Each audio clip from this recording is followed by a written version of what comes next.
Hello. Morning. Are you? Hi, Matt. Matt, Hi. nice meeting you. Nice to meet Holly you. Wong. Mitch. Nice Mitch. Mitchell. Mitch. Yeah. Mitchell Matthews. He gets switched. Okay. Yeah. Makes sense. Yeah, your first name is like last name, first name. It gets switched a lot. You're taking a class from Dr. Fong? Yeah, business in China. Yeah, Oh. But junior. junior level, so elective. Yeah, What's your major? Finance. but she will be a registered nurse later on. She enrolled in the nursing program. Yeah, I'm doing the accelerated program next year. So Yeah. double major? No, it's a different program. Okay. Yeah, it's like you have to have a bachelor's degree to go into that program. Oh, so I see Yeah. like a graduate So you don't school. redo all of the general education. Mhm. It's just 1 year of nothing but nursing. One or courses. two for this very special Right. for the training. Exactly. But you get a degree or get a certificate? You get a bachelor's degree. Or get a. Yeah. Bachelor degree. Mhm. Oh, okay. So you wouldn't get a bachelor from finance or business? I will have both. Double. So it's a totally separate school Mhm, and yeah. program. So I'll finish UMSL this semester and then go on to the next school Mhm. for the next degree. Sounds interesting. Yeah. it's Well, something new. that's a interesting combination of skills. I know. Well, you start your career with the nursing, but with this business school, whatever training, maybe in the future you could do more management or That's something. true. Absolutely.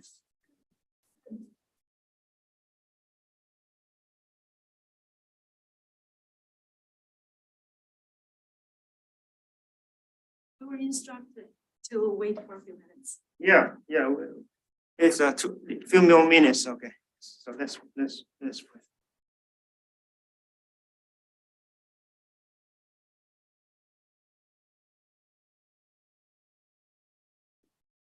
It's still working.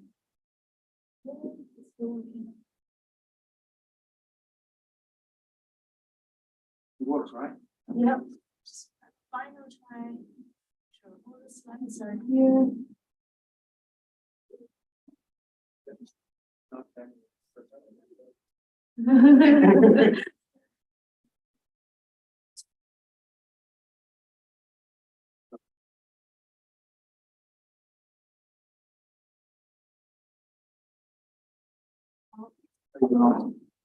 How are you?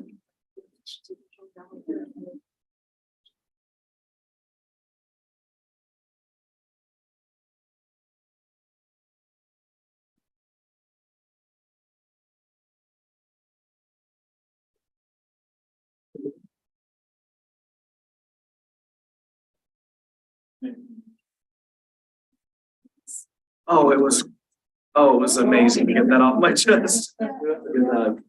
So much of it last night. Yeah. I had like 10 pages of it. Like, Wow, really? Last night? yeah. Oh, ours was due, But yeah, ours was due just last night, right? ours was due last week. Oh, really? Mhm. Yeah. Okay. So we had did you have a presentation also? No, so ours wasn't a group. though. Yeah, mine was just fast. Gotcha. You got 18.5. Yeah, ours was in a group and a presentation, but yeah, that was done last week, thank God. Tuesday, yeah, I'm doing really good. Like, I'm really tired. But you feel good. Like my alarm, take my arms, like. Oh, yeah. Tired. Cramping. Yeah, but. We got I apple feel- tunnel. Yeah, well, and we had like, we were doing the second piece for this too. Oh, yeah, yeah. I just got, yeah, but I got a lot of things. Yeah, can you But hear me? it feels nice. yeah, I know.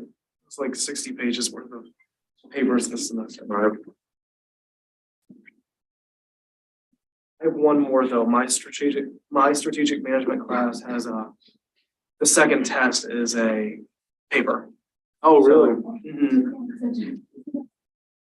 You get to write about whatever you want. It's like you pick the topics from the book basically and apply it to your own career. So, I like that. which is nice. Yeah, I did like our last paper with the analysis. I did about chalk block where I've been interning at. Oh, cool. And I'm like, I actually learned so much about it. I was like, it was really good. Yeah, that's I awesome. wrote that account like this project. Yeah, something that's maybe a little bit more applicable. Right. Yeah, we're actually doing.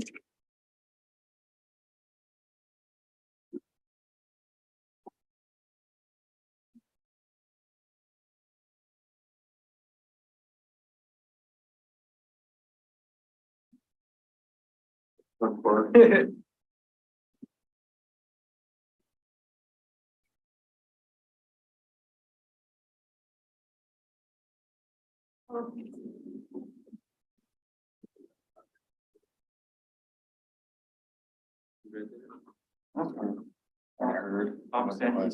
started.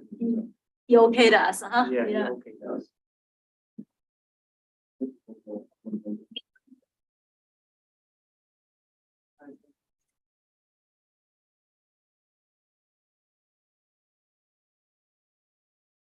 Any interviews? Good morning. Welcome to the seminar by Professor Holly Wong. And Professor Wong is the professor at Purdue University in the Department of Agriculture Department, Agriculture Economics. And she also the visiting scholar of Wei Chou Shi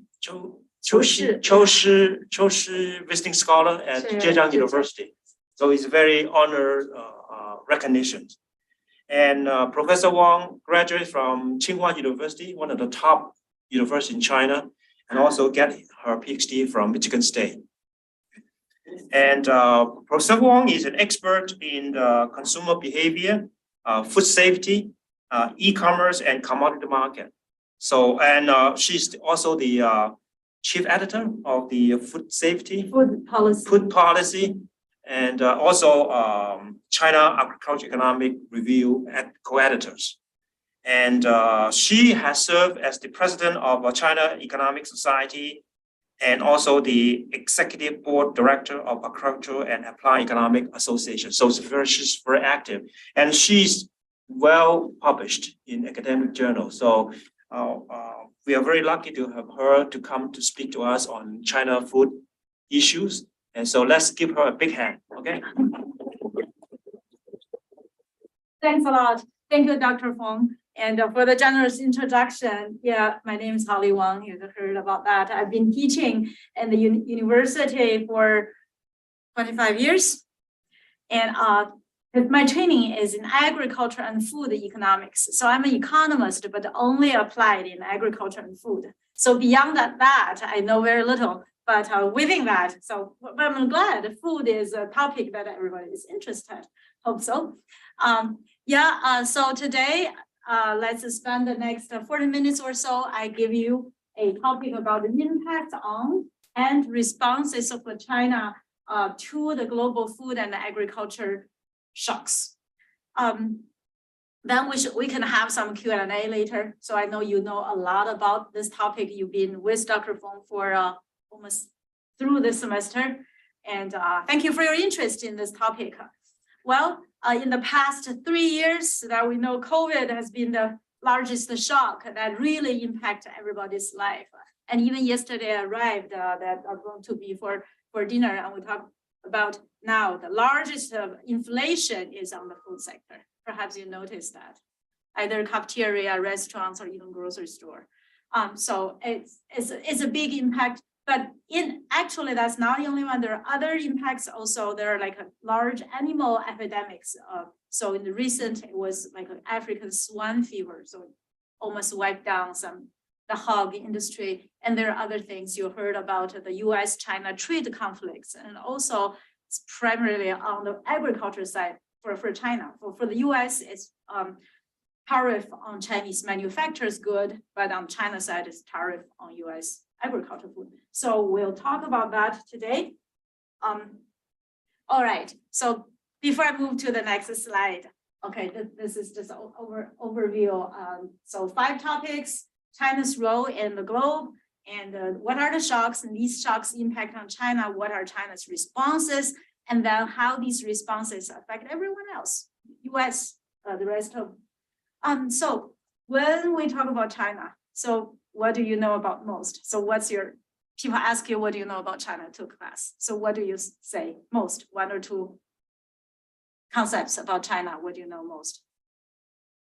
Actually, it has become like the world factory, they said, in the last few decades, manufacturing. A lot of exports. A lot of exports, mostly on manufactured goods. Yeah, and One of the new finance capitals of the world. wow, yeah, with the economic development, yeah, as the financial industry is developing. So I think Dr. Feng do a good job because he's a finance professor. What else? Think about agriculture and food. Sorry, I won't blame you. A lot of rice, or like a lot of like grain or like some food. I don't know specifically, yeah. Yes, think about on the consumption side. So what's about the market of China?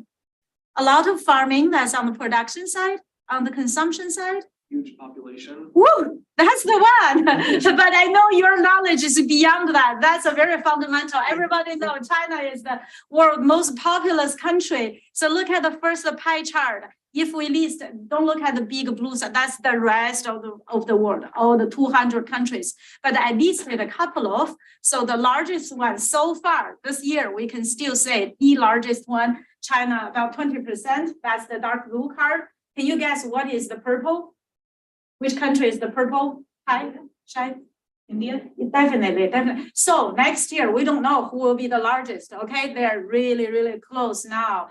For so far, China is still the largest. So from the food and agriculture side, we know that these many people, they eat a lot, and they will need to eat a lot. The red one and the green one, I just put there for your reference. United States, the red one, it's very small share, even though, really, as a large country. Green is everyone together for EU, European Union altogether. So the second pie chart. So when we talk about the economics, business, you're studying here. Well, even so not only so many people need to eat, if they want to buy food to eat, they need to have money. So we know in economics, we call about the demand and supply. So demand, not only you have the need, but also you need to have the money to be able to make that need into demand. So does China has money? Yes, that's the second pie chart. Again, the blue slice is China second highest GDP, thanks to the industry, the manufacturing and export. So on that part, I put US as a reference, largest GDP in the world, the red one, and China become the second one. But guess the green part, again, EU, so many countries together, I was surprised it's not even as high as China. Even though all these developed countries, so the volume is there. And then India, that little purple becomes very small. Even though we call these countries all grow very fast and recently, but that's current China status. And the last one is the food import. Again, their people need to eat. They have money to buy. Are they buying? Yes, they are buying. Again, this blue part, China import. We heard all this trade deficit on the US side because US buy too many of Chinese manufactured good. But there is one area that US is surplus, selling a lot to China. That's the agriculture. Yeah, so the food imports a lot.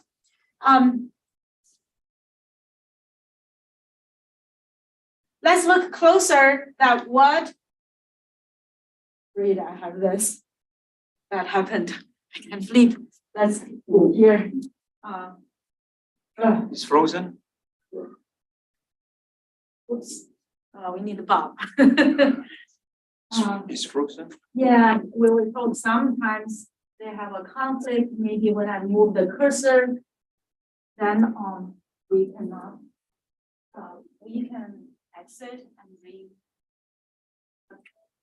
No matter. If you click on the You presentation. can cancel the question thing down at the bottom left. Oh, okay. Thanks, Bob, for remoting. Let's see. So far, it hasn't worked. We can. Yeah. Oh, now it's working. Okay, it's working now. This one, right? But I didn't control this, so was it Bob control for me? Okay, so there is a little error there, at least I can work that. So we want to take a closer look of what they import on the food and agriculture side. So the first chart is by country. So which source of country that China buy this agriculture products from. So each color is a country. This is the United States. So US used to be the largest country. The real largest one is the rest of the world. Okay, we don't look at it. By country, US used to be the largest, but in recent years, it's getting smaller. And this is EU, and this one, guess who? Brazil, yes, because the largest import on agriculture side China has is soybeans. So China used to buy all these soybeans from the United States. We said the US farmers are almost like 70%, 80% of soy sent to China, grow for China, but not anymore. China started to buy a lot from Brazil. There are many reasons. Well, if you want to give your guess, what do you think some of the reasons might be? Why China will buy less from the US, buy more from Brazil, the beans? Probably cheaper. I didn't hear. Oh, Cheaper. okay, great. So you have this economic thinking. I thought you would say political reasons. Political is a reason. Yeah, so the good largest reason, economic reason, cheaper their country, water and temperature, whatever, their production costs were lower. Yeah, and then there are some political reason. And there are also another reason, like the counter season. So here we're the north, so you buy them at harvest time, which is the fall and winter. And so some reasons, yeah, all of them combined. And the second one is by product. Each of this color is a product. Of course, the largest one is soybean. And on top of that, there are other things like cotton, skin and hide. China used them to make shoes and purses and leather products and other things. And the last one is they furthermore bring these small things together so we can see better. Dairy, fresh fruits and nuts. And now recently there are more pork and beef. So the meat thing. So with all of these, I want to show you that China is a player in the world market. It's on the agriculture side, with importing a lot of things from these many countries, of these many products. Then whatever happened inside China, it's a policy or whatever, and will affect the other countries. We'll see more the effects, particularly for the US. And here is look at this. This is the trade volume, this big drop, 2018. What was that? We remember the trade war, the trade conflict. When President Trump said, oh, we got a tariff on Chinese manufactured China, we retaliated tariff on the soybeans and the other things that give a big dent. And later on, it rises back again. So it looks like right now China has a strong purchase from the US. So not too bad. I'm an agriculture economist. We have the farmers around us, and the farmers will say, oh, great, let's sell to that market. Mm-hmm. And these are the products we've already seen. So China is US #1 agricultural export destination. Well, so now we talk about the shocks. So actually there are many shocks. So very recently we all think about COVID, but if you look at the long picture, COVID, right now we're about to over. We know how to deal with it. We know how to live with it now, but there are other shocks that could be a little longer term. So one is climate change. So climate change, so now there's some debate. People used to call it global warming. Now, well, we not necessarily say it's global warming, but really the climate change. The big thing we all can experience now is the extreme weathers. We see natural disasters, extremely cold or flood or hot and dry, and all of things seems to happen to be more frequently. That affect a lot on agriculture. It's still basically, open production depending on the weather. Even this summer, United States, we have drought. We have drought in a lot of area, California, those areas. So that definitely affect our output. So if you look at yield, this graph, this graph. So the green part are the one may benefit from the climate change, and the red ones will be damaged. So we see that current the world, the large agricultural production area, Asia mostly, North America, us, US, a lot of part this around equator, and Australia and South America all negatively affected. Who get benefit? The real cold area. So some Canada and a lot of Russia. So far, they were basically too cold to have any meaningful agriculture. So overall, added together, it's negative effects. So we have other papers that they give the specific percentage change. So overall, it's a negative thing. So all those climate change bring things like a drought, a hurricane, tsunami, all of those that get, and also it bring diseases. Well, we blame it. So the weather doesn't bring diseases, but weather may allow some disease happen more easily. So like the plants, so the weather, hot or warm, pests, germs, fungus, so they spread in different way. So is animal products. So I guess overall, if some weather change, people and the natural environment ecosystem will gradually adjust. But if it comes really quick, our adjustment during our transition is difficult. So that's why we are in this system, it changed too fast. And then the general shocks is this COVID-19. COVID-19 is reported 2020 was the first hit, the worldwide GDP dropped by 4%. So it's a big deal. Every year we expect a little bit increase. So people expect life to be better, income. If there is no GDP growth, people are already in bad shape. We can tell. So negative is really bad. So that's 2020. 2021, furthermore, continued drop 1.4%. So it was not worse enough, not bad enough for 2020 and even worse. 2022, this year, recovered a little bit. But are we recovered back to the pre-COVID? No, not there yet. So we're still, that's a big shock overall on the economy.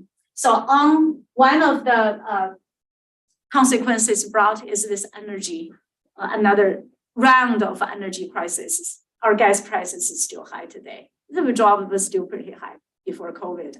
There is nothing else. I mean, the OPEC country didn't do anything bad. We shouldn't blame too much about war or anything. Really, the gasoline price in 2021 going up was because of the COVID, the supply chain thing.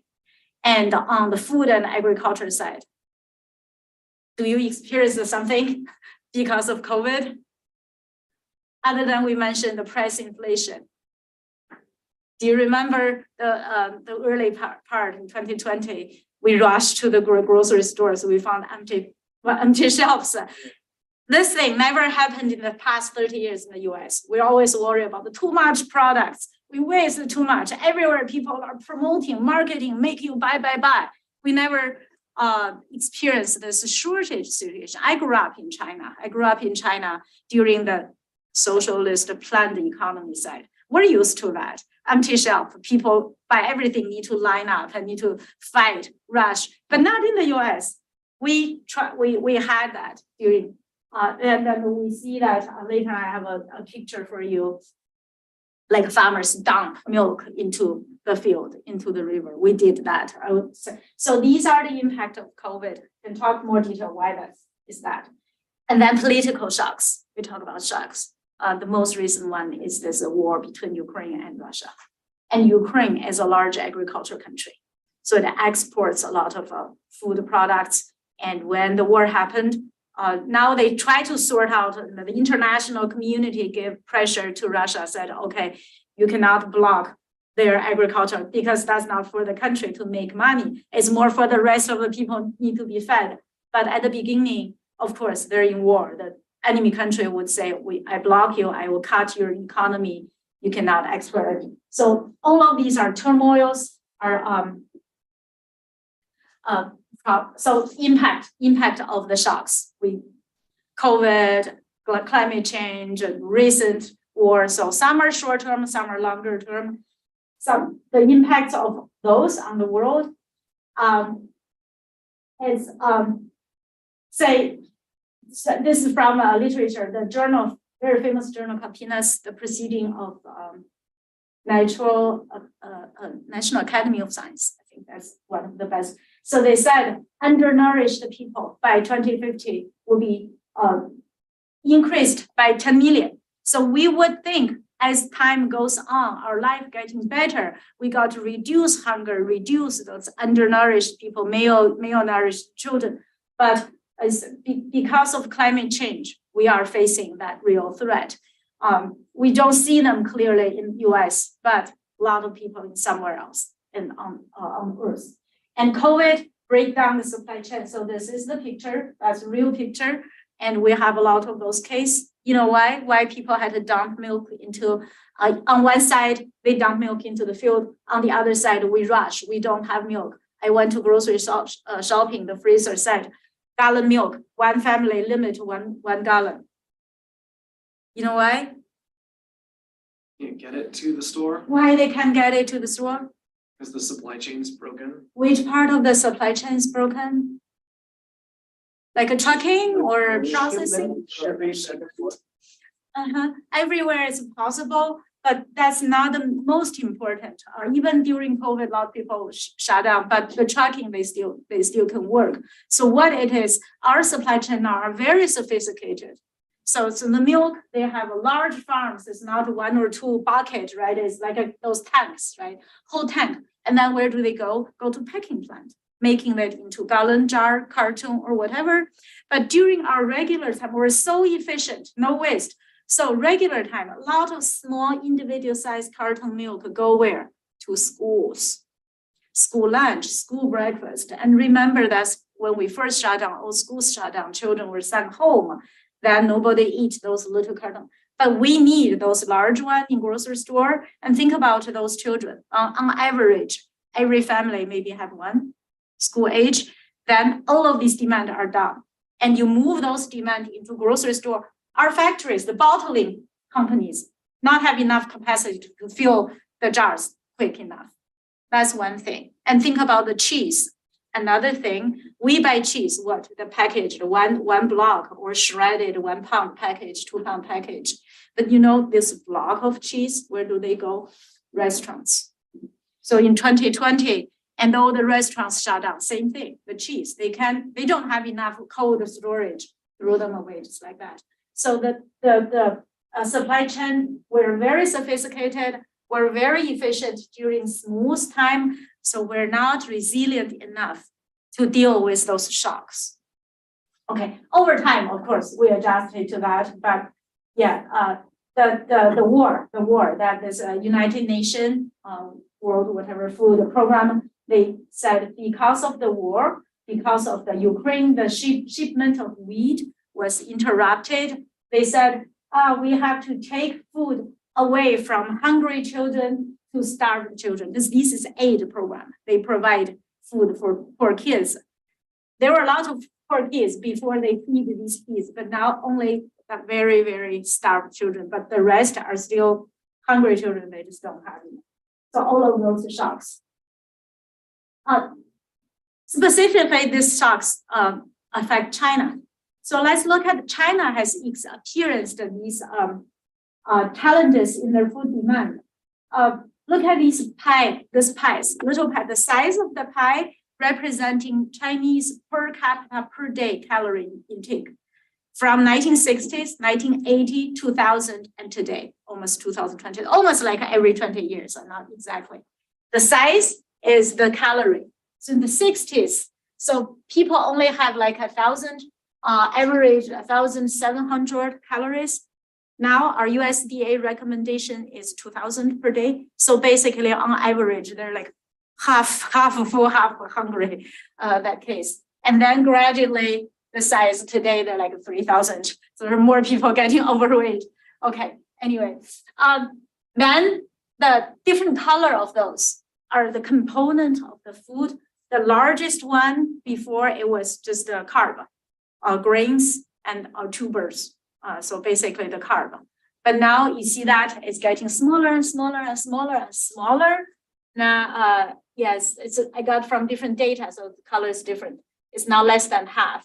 And then what grows are the meat, the red part, meat, dairy and eggs, and fruits and vegetables. And before they were very, very small. Before it was the very dark one, 3% was meat and animal protein, 6%, 12%. So now so what I'm sharing this with you is over this several decades, Chinese economy grows and people life getting better. So what they eat, they are moving from half hungry to full. From full is basically hard, basic calories into more nutrients, protein, animal protein.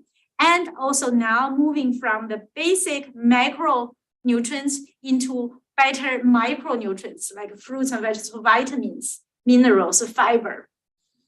So now very recently, at least the Chinese urban customers are like us. They care more about, the food safety. Is this organic? Is this local grown? Is this a whatever chemical, hormone, whatever? So they start to care about really the fine part of the quality of the food. So with this increase, that really need a lot more base things to support. Say, if you eat animal protein, the animals need to be fed on grains.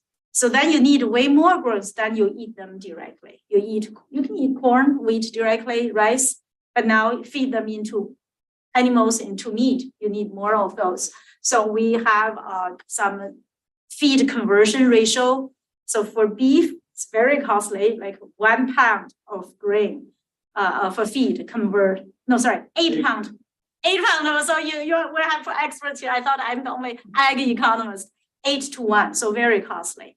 Pork is a little better, 4 to 1. Chicken, like 2 to 1, and fish, those not salmon. Those are very basic level of fish can be as close as like 1 to 1. So anyway, Chinese now eat more meat, more red meat, and then they need a lot more food. That's why they import so much grains. Soybeans, one thing, corn is another thing from the rest to be used as a feed, basically. Oh yeah, I have the numbers written here. Okay. Okay, continue with those challenges. So then the impact of those shocks, then China had to deal with, so China imports a lot, but Chinese, they prefer to, several things. One thing is the government have been hope their food is all grown domestically. They have this mentality of a food security, so providing enough food for their people. Well, that's good. Every country's government have that in mind. That's good. But for them, security means homegrown, so self-sufficiency. So the imported part, they always have concerns, have worries, and they don't like that. Well, on the other hand, think about the countries like Japan, Korea, Singapore. Those countries, they have secure, they're rich enough, they have money to buy food, but they don't grow that much to feed their population. China has still different mentality, growing too fast from a developing world. So they just don't feel comfortable relying on the international market. So they really want to import less and produce more. And then they want to buy from different countries. So right now, the largest country are US, Australia, EU a lot. And China would think, these are all developed Western countries. So what if there are more political conflicts and we just cannot, they don't sell us. That's what they think. So they try to divorce, but the diverse, I don't mean diverse, I mean diverse. They want to diversify their source of, so they look at other countries like Ukraine, like Brazil, but there are very limited supply from those countries. We'll see that later. And so more challenges on the domestic production side. One is climate change, we talk about that, and the supply chain by COVID. Another thing was the African swine fever that was broke in right before COVID, 2018. That was a deadly disease, really just like a COVID on human, but that was on hog. So it doesn't affect human. However, it spread really quick. When the hog get them, 1 die, 2 dies, and soon the whole farm died. So when the government identify that one, they would kill the whole farm. They will kill the whole village for them. Just make sure stopped, spread to the next village. Even though that the Chinese hog inventory was reduced so much and the price doubled. So double the price means a lot. So that was really serious. So now it's getting better. So there are many things that happened on the production side, environmental side, and overuse of fertilizer and all of those. And also they are slow in application of biotechnology. So these graph, I look at this graph. That is an example of US corn yield. Yield means how much output per acre. So you see it go up really quick from 1940. Now it goes so fast from per acre, like 20, 30 bushels, 40 bushels to now it's 200 bushels. How can that yield go up so fast? Biotechnology, different seed, a lot of fertilizers, and now GM, whatever genes that reduce the loss from pest, reduce the loss from drought or whatever cold or disease or weed. So because of all those, so China should, because their land is limited, so everyone should make their yield getting more. However, China is a little bit hesitating in the biotechnology, so especially genetic. So the consumer are really concerned, and it's not allowed in China. So Chinese farmers cannot grow in GM. Well, that's one big thing. So talking about all these challenges, consumer consumptions keep growing, they need to eat more, but domestic production is so limited by land. So here, what the government has been doing, what they can do, and some of those blue ones are actually some policy suggestions that we make, not myself, but me and our IBCOM's colleagues. So one of the response is the domestic can adopt more biotechnology. It's ready. I mean, all this technology is not so new, mature. And even Chinese company already have many of the seeds ready, just waiting for the government said, okay, then they can sell to farmer can grow. So far, they're still like, it just depends how bad the demand, the extra demand is, how bad it will go. Well, how much more China had to buy from the international market, how much price would rise. So that one is ready. It's not only the GM seed, but other technologies like some feed additives. So pork, China is the largest country to produce and to consume pork. US, even though we export a lot, we're number 2. But China is not allowed, Chinese farmers are not allowed to use some of the feed additives we use so that the hogs can grow more muscle meat and less fat and make the feed conversion more efficient. They're not, so that those ready, but they're not using it yet. They can. And also they can use more biosecurity measure to reduce the weights, just like African swine fever. They can prevent those things happen and can save a lot more livestock meat for human consumption. And they'd better prepare their consumers for scientific information. Now you ask a lot of Chinese, so what about the genetic modified food? They say, oh, not safe. We may eat it and get sick. Who knows? That's their attitude. But for us in the US, all of our feed are GM and all of our meat, well, I would say organic, non-GM is a very small percent and the majority conventional are. So they got it. The second response that they can do and they are doing is the keep marketization, I call that. So China is still part of a lot of control from the government, too much control that they, for example, land. There is no market for you to buy land there. So each family is allocated that much land. Right now they can rent it to other people, but they cannot sell it. And so the better farm operators, the better farmers want to increase their size, no way they can buy land. So right now they can rent, but rent at least there are always problems like short-term behavior versus long-term behavior. Well, the government just not allow that. They step by step, they allow people to rent more, to do this and that, but still not the last step of allowing land to be sold and resold. So that's one thing, make that their farm are so much less efficient than our farms here. Very small size and the management, a lot of loss, a lot of waste.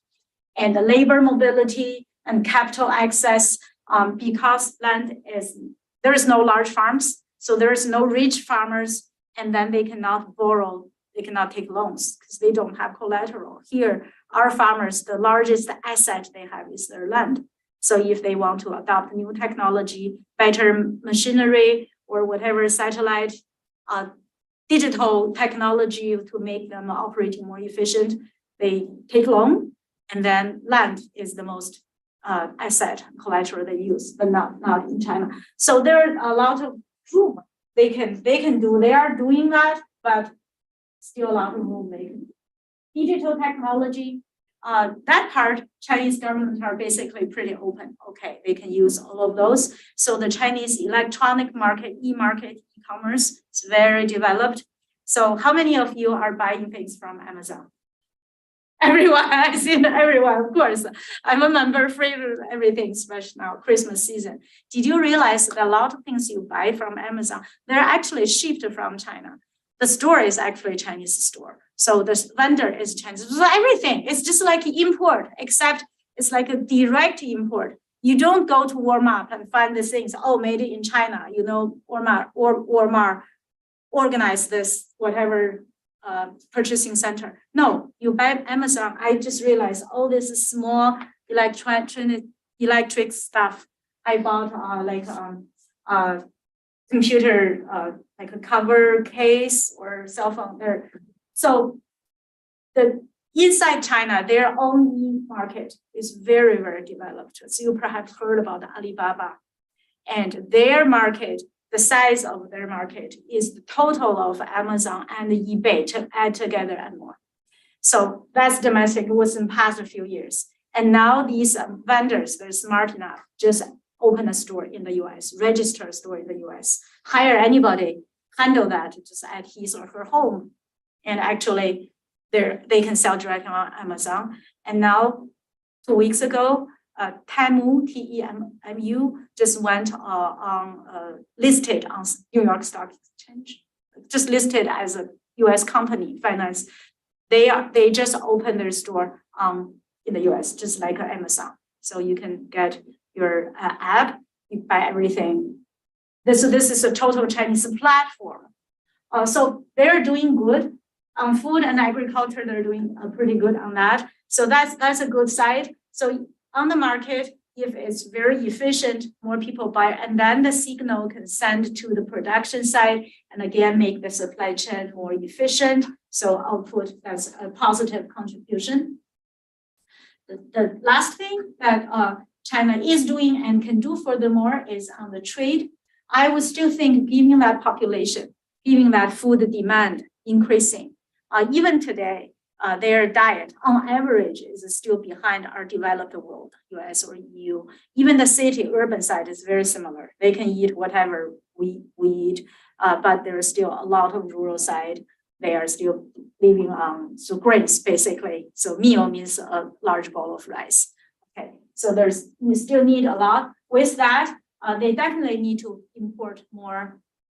If they don't import meat directly, then they need to import feed to raise this livestock to provide a high quality animal protein. So then what they can do better, they want to diversify, they want to import from not just the US, the EU, Australia, New Zealand. They want to, that's fine. But they need to, I'm saying that they need to, they're better stabilizing their trade partner relations and develop some trust. So like those trade war, trade conflicts from all of a sudden you levy like a large tariff, that's not good for anyone. So, and it's not good for the world world food market price. So now let's look at the impact when China doing this, doing its biotechnology, increase domestic production, select different trade partner or increase their trade partner portfolio, whatever. What's the impact on the other countries on the world? So one thing is if China at the first slide to show you that it has like a 12% world market share. So if China increase its own production and reduce import, then that will mean something to the world market. So economists have calculated elasticity. I call it price flexibility. Have you heard about the term elasticity? Someone do, especially if you study economics or business. For others, elasticity means it's a ratio. It means if 1% change on something, then the response, how many percentage change? So this ratio is called elasticities. A lot of times we use between price and demand. So something you can understand is if price increase by 1%, then our demand will drop. If it's dropped by 1%, then we say, oh, the ratio 1 to 1 is 1, elasticity is 1. But for some products, if price increase by 1%, your demand wouldn't drop. Then we say the elasticity is 0 because it's a necessity. It's expensive. We still have to eat. So elasticity is 0, essential. And there's some other luxury stuff. If price increase 1%, we demand reduce more than 1%, say 2-3%. Then the elasticity is bigger than what we call this very low. Anyway, same idea. Let's look at the other way. The quantity effect on the price. When in the world market, if the supply or demand, let's say supply, if supply drop by 1%, say there is a drought, then our corn yield getting lower. So the entire world supply of corn dropped by 1%. Then what about the price increase? The elasticity people calculate is about 1. Is about 1. So if there is a drought, then price go up like 1%. So with that logic, if China produce more and they import less, what does that mean? Import is a consumption demand side. If China increase, if Chinese demand reduce by 1%, let's say 10%, then because its share in the world market is 12%, so 10% of that 12% almost means the entire world demand drop by 1%. Then price drop. Because less people buy, price drop. With this elasticity, will be 1%. So that's 1% is a lot. So that means what? Okay, the charities can donate more food for this poor African malnourished kids. That may mean our consumers, our poor consumers are happy. Well, for us, no big deal, because food can't account for such a small share of our life. So really 1%, 2% drop, we're okay. But for the poor people, and if you think about some of these African people, some of Central American people, they are poor, but doesn't mean they grow their own food. So sometimes you feel like, oh, farmer, they're poor, they grow their food. Doesn't matter world price going up or down. No, that's not the case. These poor rural people growing coffee to feed to us. Then their coffee generate cash to buy food for them. So when food price going up or down by 1% means a lot to them. So that's the impact. If China produce a lot, reduces import, then the price will respond 1-to-1 ratio. And of course, US farmers are hated. Okay, their price is down. And also, when China change its source of import, then what does that mean? And you look at these charts. These are the soybean production scale. And you look at the red line, that from 1970 to almost now, the red line grow pretty sharp. So these countries, soybean production increase million tons from almost 0 to what? To 114 million tons. Which country would that be? Exactly. Yeah. So because of what? Because China buys so much soybeans from them, then they grow. So these need land. So where are the land come from to grow soybean? They must reduce other products, maybe sugarcane, or maybe they cut down trees to develop more farmland.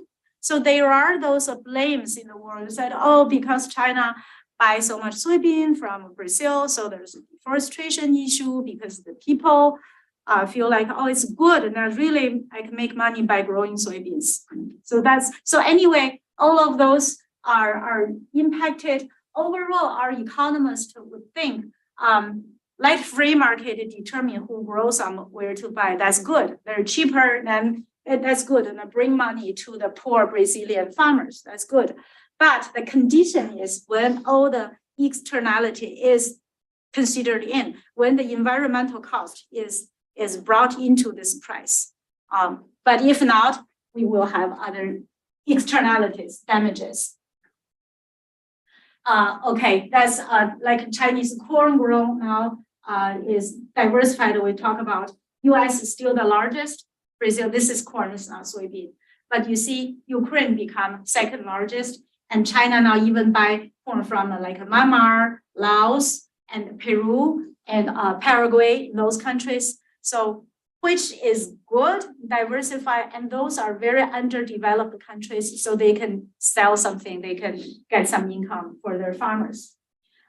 So time-wise, I will go these rather quick. Was Chinese IT, we mentioned that already, their own IT developed in market that will impact other countries, even in the US, Amazon, Temu, like those, and also the trade diversifications. So some countries would be happy, but on the other hand, the African swine fever, and people said that virus come from Central Asia, from Russia, from that route, or because the sanitary and phytosanitary, whatever those hygiene standard is still higher, controlled better from the developed world. So from developing world, when you import hog, you don't know what viruses they may carry, even though it's a slaughtered hog. So again, those import trade still need to be careful about a stable relationship would better serve everyone. So that concludes my talk today. So we know that China, especially on agricultural food side, is a huge country, play a big role in the world market. Whatever it does or it doesn't do will affect the world market. And we have these recent shocks, some long-term, whether climate change, some short-term, like those animal diseases, like human pandemics, and policies, political conflicts, war, all of those affect everyone, all intermingled. And Chinese government still have a lot of control. That government do more than many other governments. So the government feel like a market is not enough. Governments, we just got to do more. Invest here, support there, and don't do this, control that. So they're still doing more. So whatever their active agriculture policy would affect the domestic consumption. Also, there are some external effects to other countries as well. Yeah, with that, I know you learned this. You can give a comment and questions and discussion on our Any questions? our people on Zoom.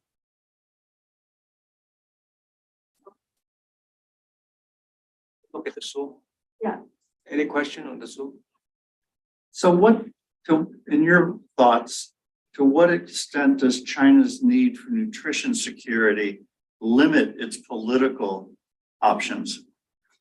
Well, first, they haven't been really realized this nutrition security. Economists does, we do, we write papers already. We said, even though now people are fed, but there are a lot of children in the rural areas. They're malnutrition, like vitamin A, that's basically from, so a lot of other things. And then what's the disease called? That the blood, they have iron deficit have this. What's the Anemia? Anemia, right. A lot of children have that higher rate. So yes, so that is an issue. And the government, well, first, they feed them. Calories part now is doing good. Then that's the next. They are starting to recognize that issue. So then that just means the food overall quantity still have to increase. So your question is, what is the nutrition security and the policy There's a limit? limit on its political options internationally. In other words, China can diversify a little bit away from the developed market, but not very much, and continue to feed its population at the higher levels of food that they demand today for pacification. So China has a very narrow ability to impact its nutrition security by making adverse political decisions. I mean, do they look at that way? I think Chinese government are aware their nutrition, but the nutrition security is more on the lower end. So now the import part is on the higher end, like the beef products from New Zealand, Australia, or salmon from Norway. So they want to increase their domestic livestock production. So like pork is still the cheaper source of red meat and of course poultry. And so they are. But to produce more meat, milk and eggs, they have to import more. Soybeans. I mean, right now, Right. they import a lot of finished meat products because that way That's the higher. they cut out the need to import so much grain. Yeah, But the it's- higher end is more of a market driven. So really, that's the restaurants, whatever urban, that's more market driven. Policy wise, I think China still want to say where to buy all this corn and soybeans. So if we can buy it from these countries, Myanmar, whatever, but Ukraine. not very much. Not very much, right? Hopefully, the Ukraine is. You perhaps also heard about they buy farms in Africa and Latin America. So they hope that grow somewhere else using their land, but can control more to supply. Then these feed go to China to produce the nutrition for the lower. So I think that's in their mind. But how well they can do that. On the other hand, for us, we really want to export this value added because that you make more money, get more income. So yeah, China, they will import more beef for the higher end, but that's more market driven. But in terms of security, nutrition security, I think it's still the basic grain. There is some conflict interest. I know very recent, the last few months or so, the central government told the farmers, now you got to grow more corn and soybean because we don't want to import that much. China need to grow more corn and soybean at the cost of what? At the cost of cut down fruit trees, at the cost of reducing growing vegetables and maybe cut flowers, maybe agricultural tourism. So then that means what? That means you don't make much money, but you just provide the basic food. So again, this is not market driven. So that's not good. The market driven says you make most money and then you use the money to buy who can produce that cheaper, then that make you well off. That's the basic economics. But now there are some conflicting policies. Yes, the question you raised, yes, there is a conflict there. So what to do? Our economists would say, okay, you make market, you let market decide. You grow cut flowers, you grow those high valued stuff, and your farmer get rich and use that money to buy from whichever country, to buy from US or Australia. That's the cheapest and high quality stuff. But there are other considerations, right? Yeah. These comments. How do you think with like China starting to get more food from like Brazil? How do you think it's going to impact into like the U.S.? Because I noticed like on your graph, like they're starting to get neck and neck with what the U.S. is projecting. Like, how do you think that'll affect the U.S. like long term? Okay. Yes. Several things on the production side. Some of the Brazilian products are more economic because of their nitrogen source. That's one thing. Then, U.S. farmers just have to compete hard way. I mean, through your technology, through whatever. Another thing, a lot of those Brazilian farms were actually controlled by U.S. companies. So we heard this really is the same U.S. Cargill, Monsanto, Cargill, ADM, whatever, handling all of those That another thing.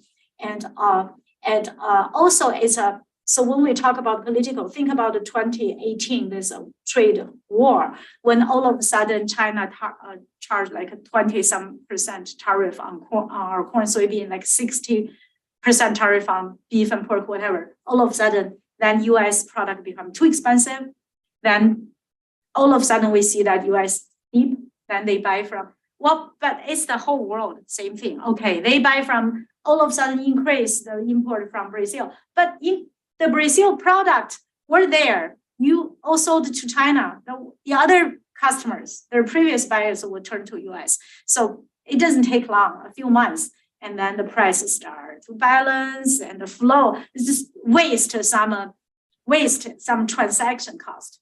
Because originally they buy from here, maybe the shipping, the over ocean, whatever shipment is all line up now with this. But overall it's pretty much smoothed out on that. But in the long run, it's still the technology competition. So Brazil, they realize they can not cut down that many trees. They cannot like growing one thing monoculture. So then overall it will be a balance.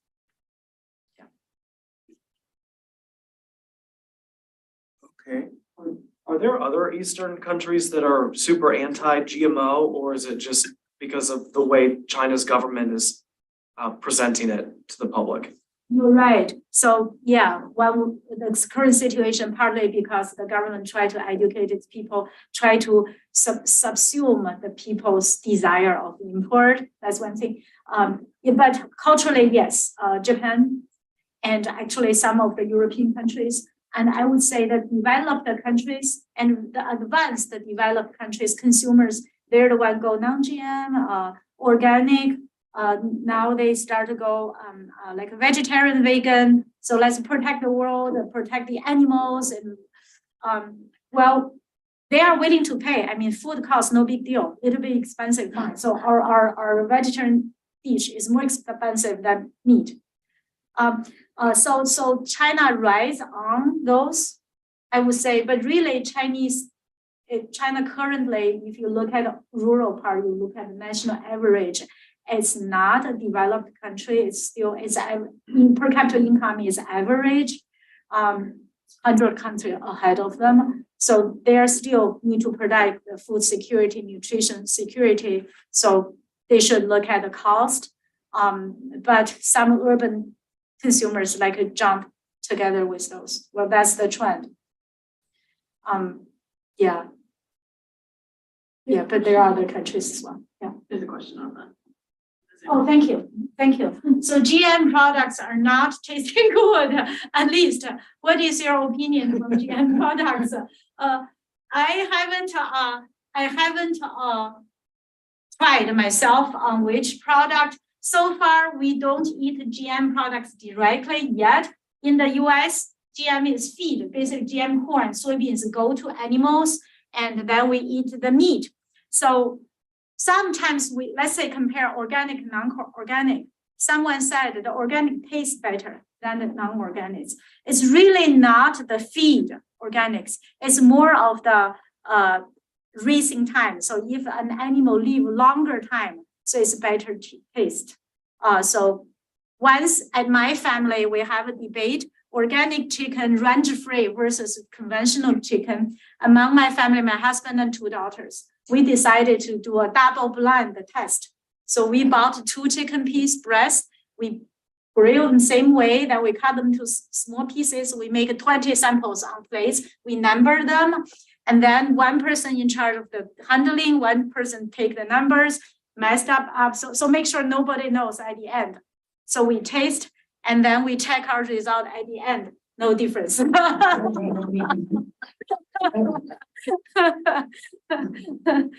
Yeah, but I agree. Some are organic milk taste more like milk because the production, others procedure might be different.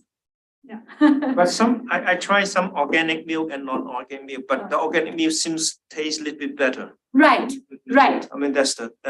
Right. So it's not just the feed is different. Maybe like the age of the cow or other mixture or something. So, but if you taste the eggs, now they're organic, like a range-free chicken eggs and regular eggs, you taste that from grocery store, no difference, basically. Chicken breast, no difference. Yeah, but for animal, if animal grow longer, older age, you cut them, the taste is a little bit better. So think about that. Our organic product does grow longer. So some consumers feel like organics is more environmental friendly because you use less pesticides, less chemicals, which is true. But on the other hand, it's resource costing because they grow slower. Then the longer time, it waste everything. They eat more feed, they take space longer, they generate more.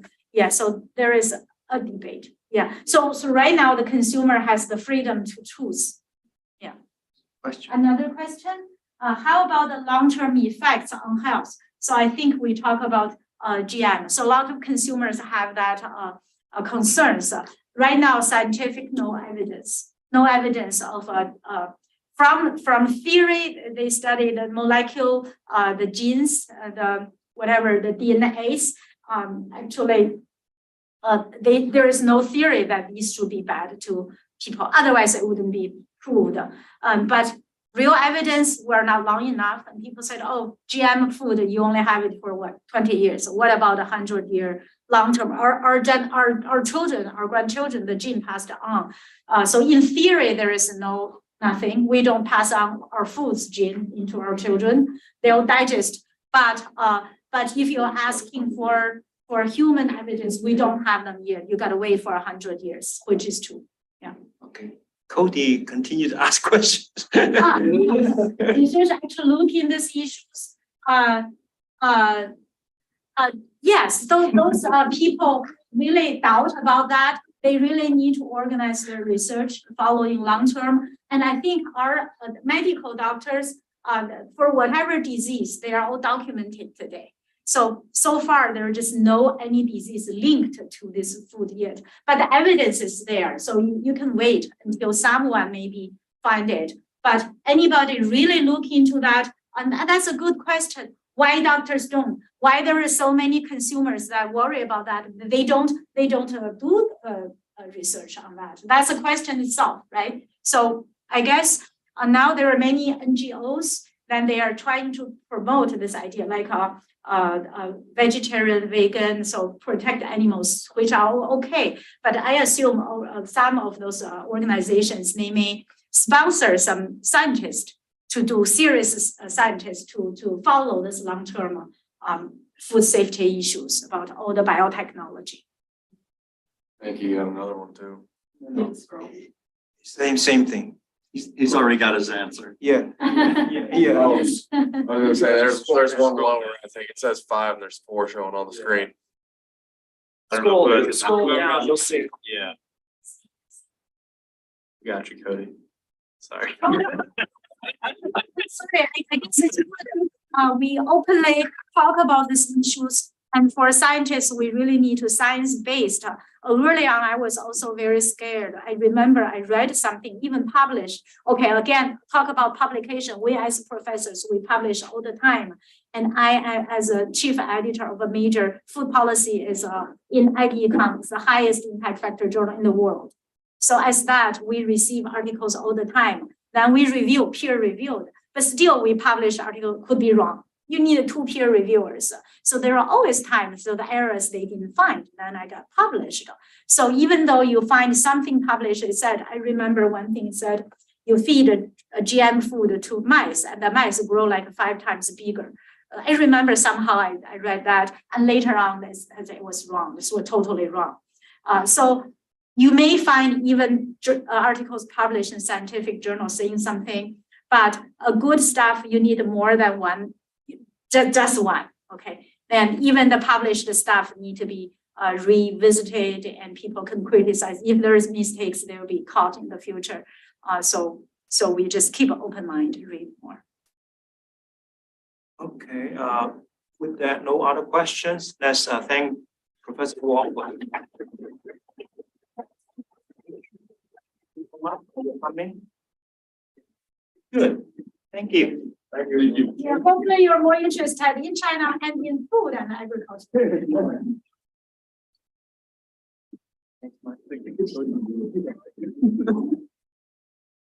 On the way to China right now. I wonder what his opinion is on the moon landing.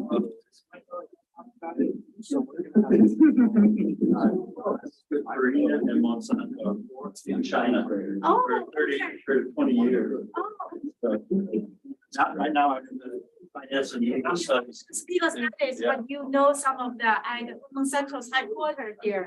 So you have It some. was, now it's